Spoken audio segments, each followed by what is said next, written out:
Hey everyone, Felix from Nintendo Life here, and I know you're asking, where is our Mario Kart World review? Don't worry, it's on the way. Alana is cooking, but while she's doing that, I thought I'd talk about my experience with Mario Kart World after having played already 30 hours. Yes, I am exhausted, but I also really want to give my opinion on it because there's both good and bad.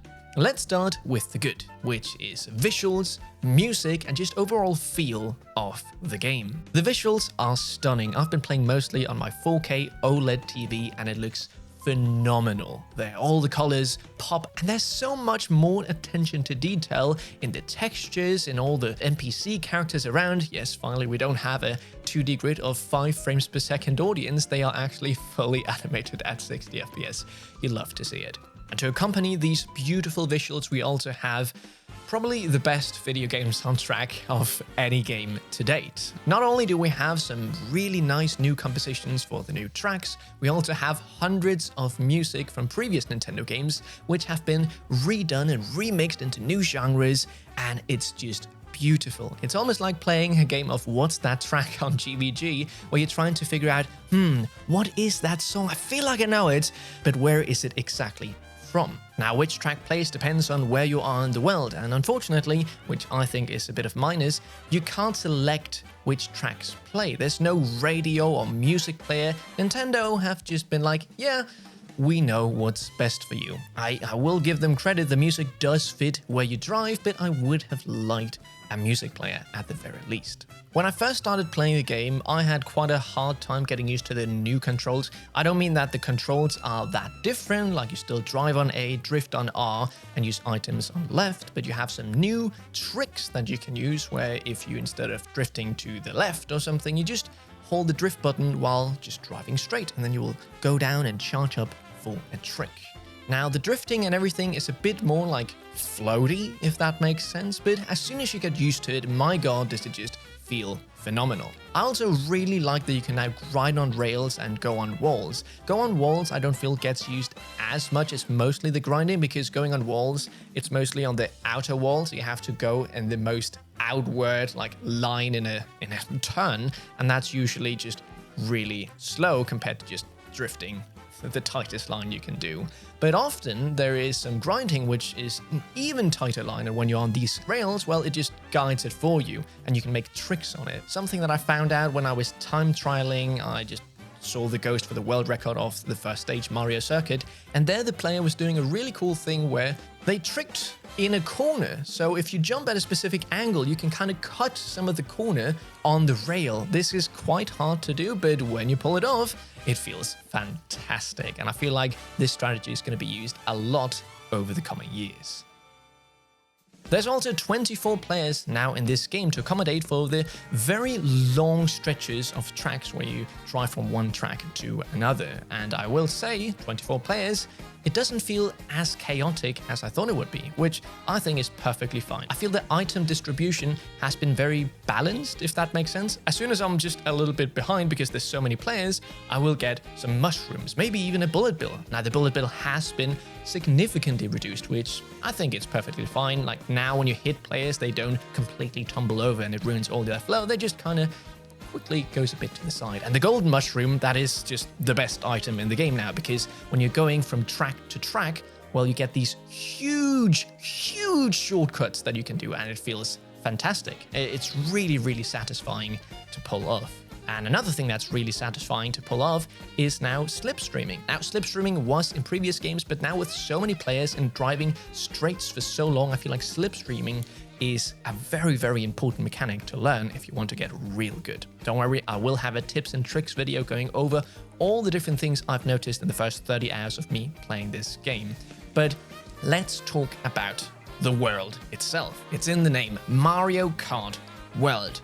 Do the new gimmicks hit a home run, or is it just a gimmick that they won't really utilize again in the future?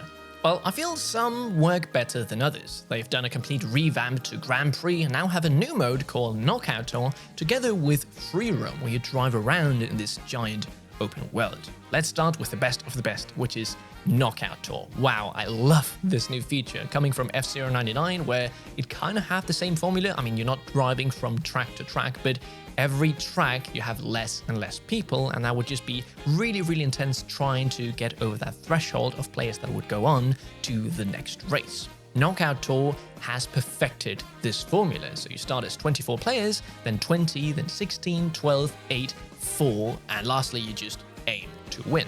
It is insanely butt-clenching when you're driving and you can see only the 12 next people are going to progress and you're in 16th and you're desperately trying to get an item so you can get a golden mushroom and zoom past everyone.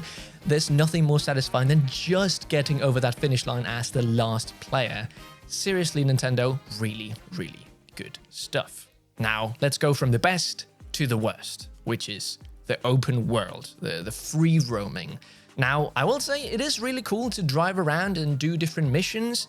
The problem is, there's not really an incentive to do any of this. Nintendo thought, oh, we have this giant open world, let's put some missions, some question mark blocks, some peach coins, and let's only have one single reward for all of it.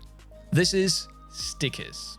Now, stickers is a little thing that you can put on your car, but it's so tiny that you really can't see it while you're driving. You can see it when you're playing online. You have like the sticker next to your name, so that's pretty cool. But still, you have hundreds of P-Switch missions, you have so many hidden panels, and you have loads of peach coins. To give the same reward for all of them, albeit a big variety of stickers, it's just not enough to incentivize to go out and do all this. The only real incentive is if you want to unlock mirror mode. Now, we will have a video going over exactly what requirements is there because it's been quite uncertain what you need to get mirror mode. Yesterday, I spent 12 hours trying to unlock it only to see that, oh, there was one requirement which I hadn't done. And yeah, then of course I unlocked it because I did that requirement, but I tried to like, okay, do you need this? And then try to get it. Oh, do you need this? And every time I would not get it. And then in the end, well, it was all kind of for nothing. But we have other people on the Nintendo Live team who's working hard right now to figure out exactly what you need to do. But apparently you do need some collectibles in the overworld, and although it's not a lot, I found it really fun when I thought I had to get quite a lot of P-Switch missions. So I went out and completed a lot of them, and some of these are very boring and others are really great. For example, there's one where you drive to some airplanes and then they take you to the city. Yeah, that one I thought it was quite hard actually to get on the airplane, but then once you got it, it was great. So yeah, you have this huge open world and there is some missions, there is some peach coins, hidden panels, but it also just feels quite empty. I don't know what I was expecting, but I was maybe expecting some kind of like, I don't know, maybe a little story mode where, oh, you talk to this character and you have to do this and this, or yeah, it's kind of half-baked. Like, they thought about Grand Prix and Knockout Tour first, and now you have this giant open world, which I felt like they had kind of, you know, put in all the marketing. Oh, we have this giant world, you can drive around, and then, yeah, there's not really much to do. But yeah, let's talk about the thing in the middle, at least for me. So we have Knockout Tour, we have free roaming, and then in the middle, we have Grand Prix. Grand Prix has a big new change that now, instead of just driving 3 laps and then going to the next race and then driving 3 laps, you will first drive 3 laps on the first stage, and then you will drive to the next stage and then do 1 lap. Personally, I do prefer how it was before, that you just have 3 laps, but that's just a personal preference. I also know some people, I mean, it is really cool, don't get me wrong. It is cool driving to the next stage, and there's, you know, they've tried their best to make these straight paths very interesting. Some work better than others. There's some straight paths where I feel like, man, this is really boring. And then there's others where it's like, man, this is so intense. What I don't really like that much, though, is that you only get to drive 1 lap on the course that you're driving to. Personally, I would have thought it would be much cooler that you actually drive to the course and then do 3 laps.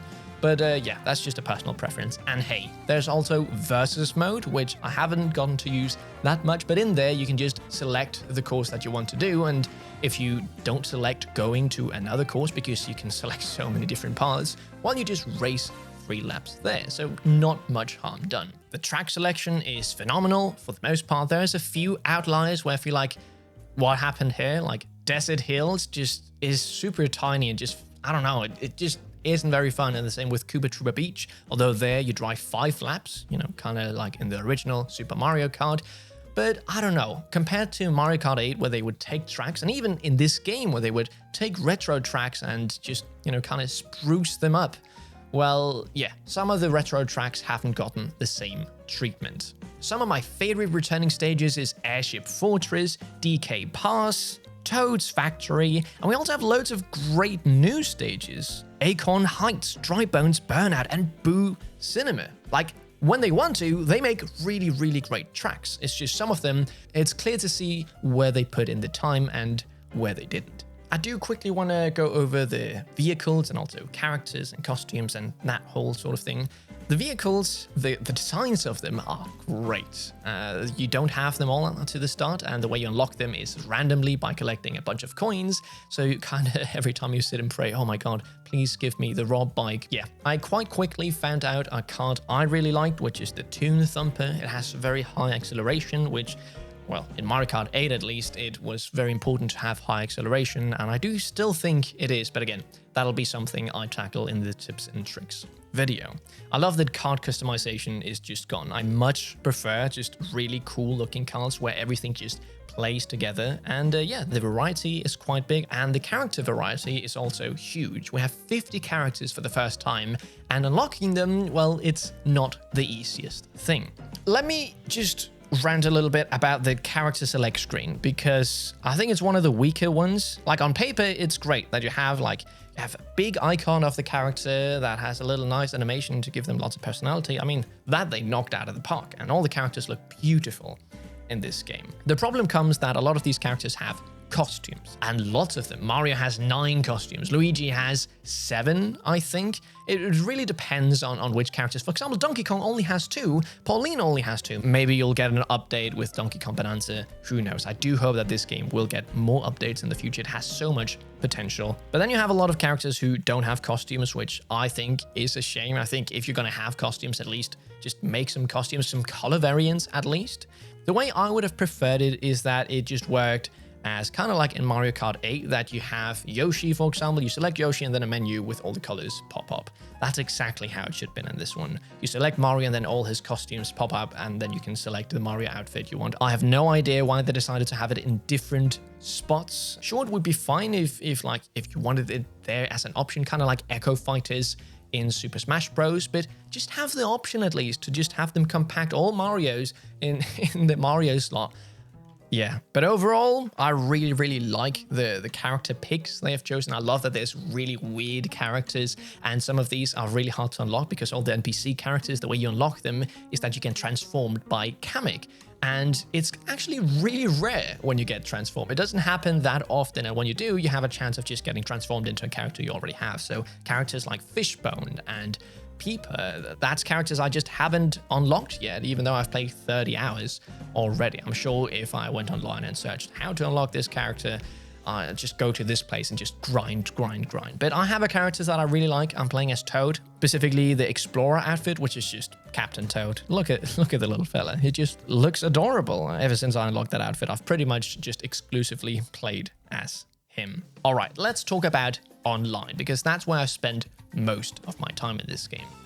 Online works almost identical to how it worked in Mario Kart 8 Deluxe. There's no different leagues or anything, you just get points. This time around you start with 3,000 instead of 1,000, and in the start you get loads of, like, first race I got like 300 points and stuff like that.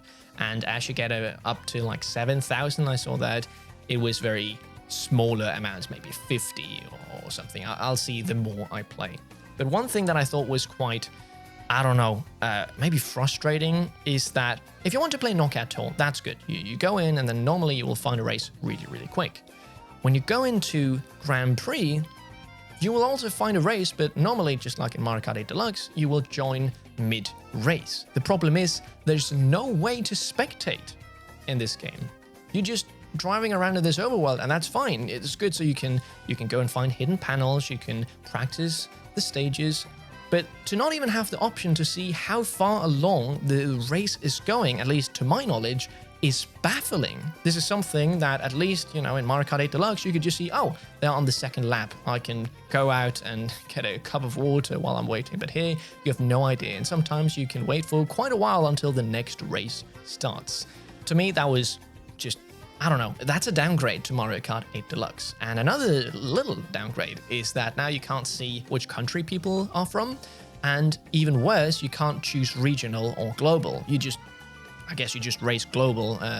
Doesn't matter if people have good or bad internet, you will just have to experience a little bit more lag. Because I would never race on global because the lag there was just too much. Like sometimes you would get hit by items which you shouldn't be getting hit by. So I don't understand why they have taken this feature out, which I thought was a really, really nice thing. I don't know, I just wish Nintendo would do a lot more with Mario Kart. It has so much potential to have a league system and all that sort of stuff, and instead would just have points, which I guess that's fun to compete for, but come on Nintendo, you could do a lot more.